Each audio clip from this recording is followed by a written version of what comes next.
Magic has its own history. Most people know only a couple of names such as Houdini, but normally we don't look at magic as a performing art with its own history. But before diving into the history of magic, we need to know the definition of the term. According to the Cambridge Dictionary, the word magic can have various meanings, such as the use of special powers to make things happen that would usually be impossible, or the skill of performing tricks to entertain people, which in short means that magic is the art of performing tricks that make the seemingly impossible be possible in order to entertain an audience. Now that we established the meaning of the term, let's dive into the history of this form of art. The classic story that you'll find in most books on the history of magic comes from a papyrus from 1700 BC that tells the story of Jedi, a 110-year-old Egyptian that reportedly severed a goose's head and then made its body walk towards it and reconnected with it. But there's no historical evidence on the history of Jedi. Fast forward to the 3rd century, Lycophron, a Greek writer, talked about a performer who did a trick with 3 cups and 3 pebbles and made the pebbles disappear and reappear under the cups, which we now know as the cups and balls magic trick. On to the Middle Ages. We know that people were persecuted as witches at this time, and one can only assume it could be difficult to be a magician. It is important to say that even though people believe in witchcraft, they could distinguish between witches and magicians who are just entertainers.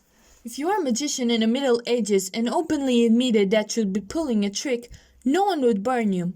The worst thing that could happen to you would be that you just wouldn't get paid.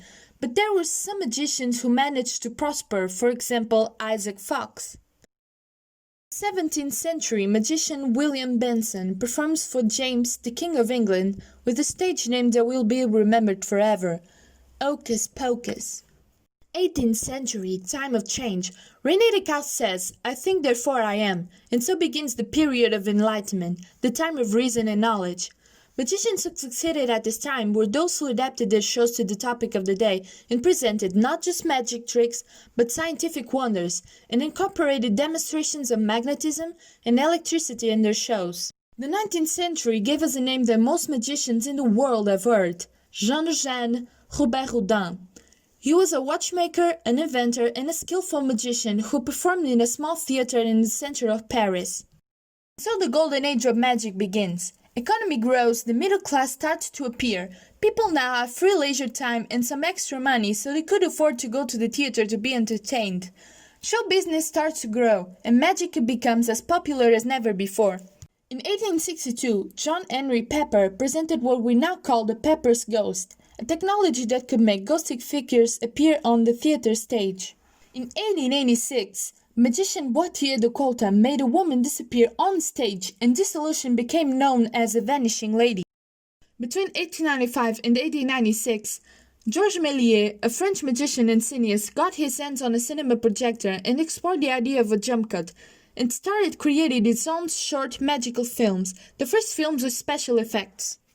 September 1912, Berlin, Germany. Eric Vines performs a stunning illusion, Chinese water tortoise cell. You probably know him as Houdini. He created his stage name Houdini from Robert Houdin because he was his big fan. September 1920, Mr. Selby performed the sewing woman in half trick, one of the most iconic illusions ever created.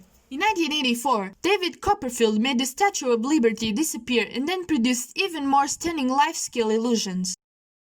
We live in a modern world. We explore space, invented gadgets and artificial intelligence, and yet magicians keep finding new ways to astonish us and remind us that what seems impossible can be possible if we open our minds to it.